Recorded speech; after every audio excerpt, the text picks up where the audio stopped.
And that is something that has changed my life completely, and I wish I was not there. And it scared me to a point of I just didn't know where to run to, because I knew nimesha witness hivi, they will not leave me alone. There's no going back. There was no going back, because they already saw my face. I saw it literally happening live. Are you comfortable to tell No. us what happened? No, I will not. I will not. It was Kidogo. just no.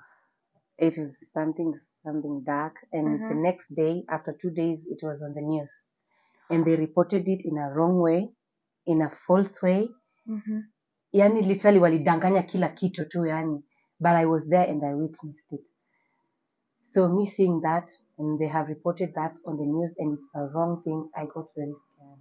Yeah, because it's Nikajua prominent now, people and you are nikajua tu nitakujia kwa sababu niliona, and now they have reported it in a wrong way. And but sasa mimi nikitoka hapo niliwaambia, you will never hear from me. Hamtaisikia. Nilipromise nikamwambia hata in fact sijaona hiyo, ni kitu mimi mwenyewe hata nitajiconvince sijaona, sikukuwa hapa. So can I ask you, were your friends safe?